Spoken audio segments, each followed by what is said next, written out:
En 1952, tu te tiens de nuit près de la frontière de l'URSS et tu comprends que la neige sous tes pieds peut devenir le dernier son de ta vie. Devant toi, barbelés, projecteurs, miradors, chiens et patrouilles, qui ne demandera pas si tu rêvais joliment de liberté. Tu as des papiers en poche, mais ici le papier ne sauve pas. Il explique seulement plus vite qui tu es, d'où tu viens, pourquoi tu n'es pas là où tu dois être, et pourquoi tu es venu là où les gens ordinaires ne vont pas. Tu n'es pas un voyageur, pas un héros de roman, pas un homme avec le droit de recommencer. Pour le système, tu es déjà un soupçon, fugitif, traître, espion, ou unité de registre en trop, décidé à disparaître. Et le plus terrible, c'est que la frontière n'a pas commencé ici. Elle a commencé plus tôt, dans le passeport, la propiska, le questionnaire, la cuisine commune, le regard du voisin et l'habitude de taire tes pensées. Abonne-toi si tu veux d'autres simulations historiques. Ensuite, tu comprendras pourquoi sortir vivant d'URSS était difficile non seulement à cause des barbelés, mais à cause d'un pays entier qui apprenait à te garder dedans. La première chose que tu remarques en URSS, c'est que le silence ne signifie pas la paix, il signifie la prudence. Dans l'escalier, on parle bas.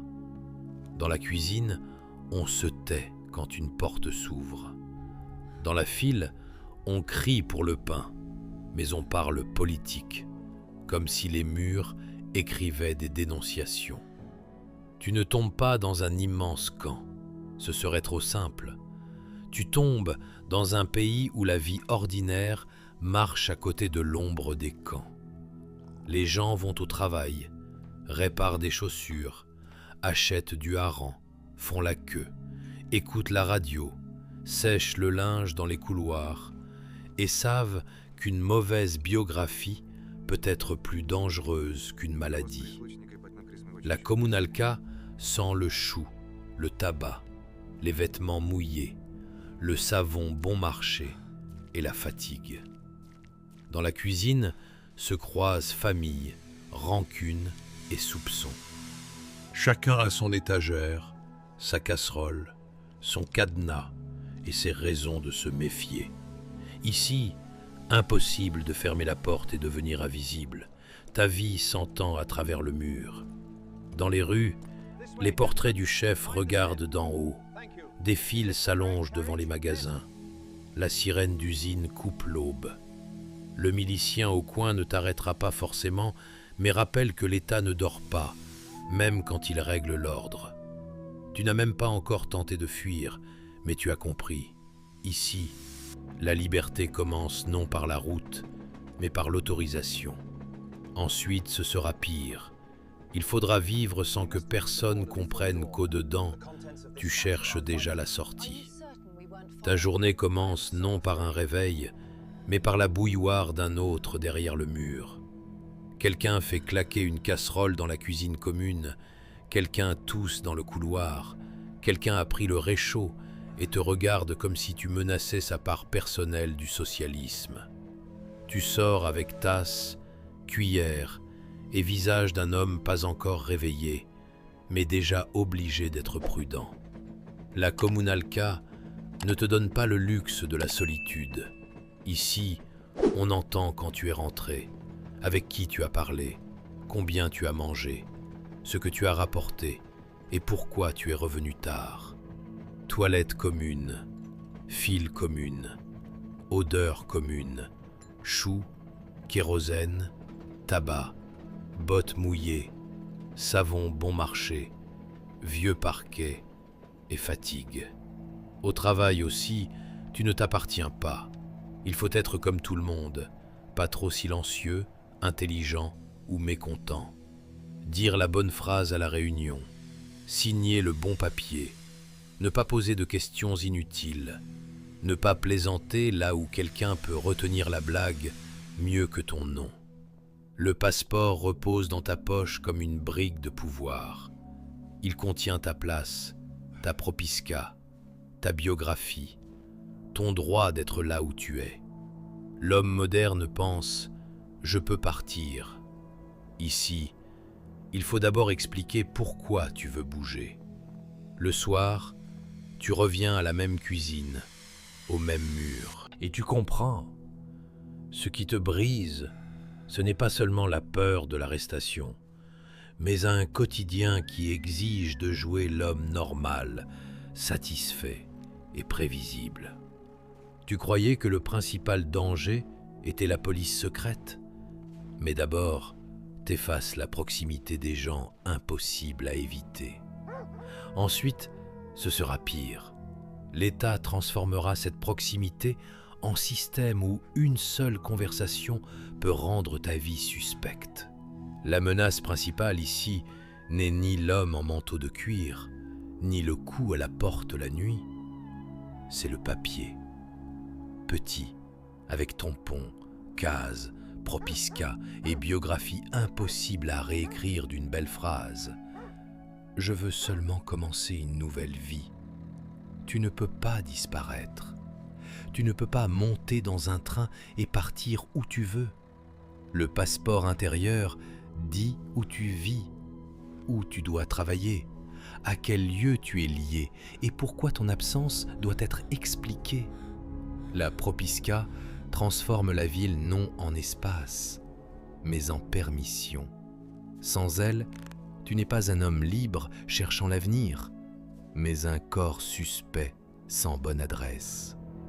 Plus tu t'éloignes de ton trajet habituel, plus les questions se multiplient. Pourquoi pars-tu? Chez qui? Pour combien de temps? Où est l'ordre de mission? Où est l'attestation?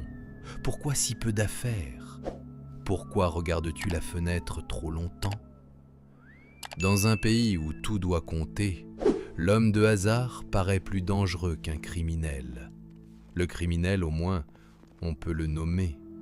Toi, tu es l'incertitude. L'homme moderne croit que la liberté commence par la route. Ici, la route commence par une autorisation et se termine par un contrôle. Tu peux être prudent, mais ici, le papier est plus fort que tes jambes. Ensuite, ce n'est pas le document qui t'achèvera, mais les gens capables de rendre ta biographie dangereuse en une conversation. Maintenant tu comprends. Le danger n'est pas seulement que l'État sache trop de choses sur toi. Le danger est que des gens vivent près de toi et puissent ajouter une phrase de trop à ta vie. Le voisin de la Communalka a vu que tu es rentré tard. Le collègue a entendu ta blague sombre sur la file.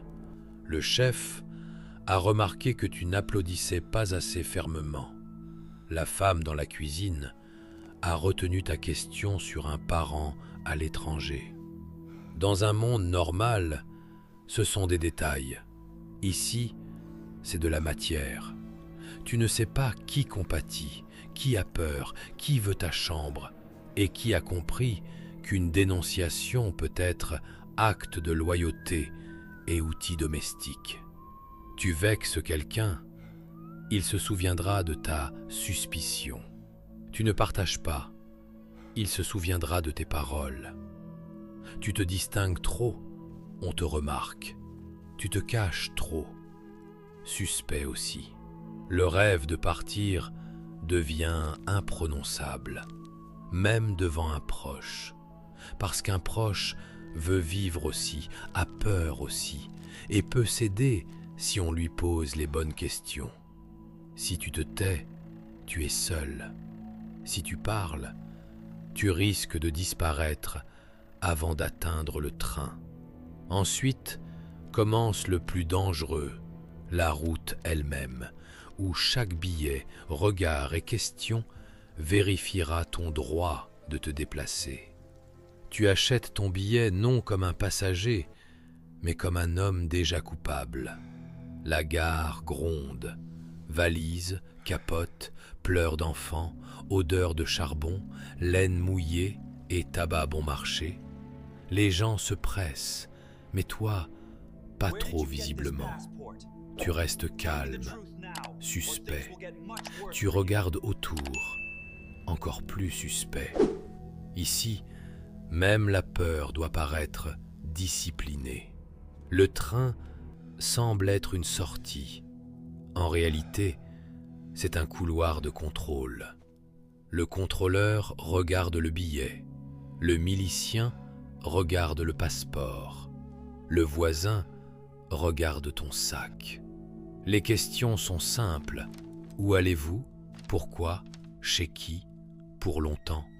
Mais les questions simples deviennent dangereuses quand chacune exige la bonne réponse, pas la vraie. Tu sens les papiers s'alourdir dans ta poche. Ils portent propisca, travail, biographie, traces de ta vie visible. Mais ils n'expliquent pas l'essentiel. Pourquoi tu veux disparaître? Et sans explication, tout mouvement devient soupçon. Après la mort de Staline, l'air semble un peu plus doux. Les gens chuchotent sur les amnisties, les prisonniers qui reviennent, sur le fait que maintenant, peut-être, ce n'est plus aussi terrible. Mais la frontière ne croit pas au peut-être. Elle a miradors, consignes, chiens, patrouilles et hommes qui n'ont pas besoin de comprendre ton rêve pour arrêter ton corps. Et si tu crois que le train t'emporte déjà loin du danger, tu confonds mouvement et liberté.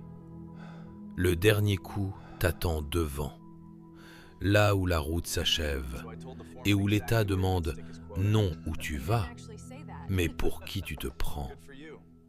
Tu te réveilles dans la Kommunalka et tu fais d'abord semblant que c'est un jour ordinaire. Dans la cuisine, la bouilloire bout, la voisine regarde ton sac, quelqu'un tousse derrière un mur mince. Tu parles calmement, souris juste assez, ne demande rien d'inutile. Au-dedans, tu as déjà la frontière. Mais dehors, tu dois ressembler à un homme qui ne va nulle part. Puis le travail, la file, le passeport dans la poche, les bonnes phrases, le bon silence. Tu sens la vie devenir une pièce où il ne faut jamais oublier le texte. L'erreur n'a pas besoin d'être grande. Il suffit d'une question étrange, d'un regard de trop, d'une mauvaise blague, d'une rancune. Le soir, tu montes dans le train. Les roues frappent comme si elles comptaient non les kilomètres, mais tes chances. Le billet est contrôlé, le passeport aussi, mais tu sais, le vrai contrôle est devant. Là où finissent les gares, commencent projecteurs, chiens, miradors et hommes qui n'ont pas besoin de comprendre pourquoi tu veux partir. Voilà pourquoi tu ne serais pas sorti vivant d'Union soviétique. Non parce que chaque maison était un camp, mais parce que le système était construit pour qu'un homme sans permission ne puisse pas disparaître. Pour l'État, tu n'étais pas un rêve de liberté, tu étais une unité de registre qui tentait de sortir de la liste.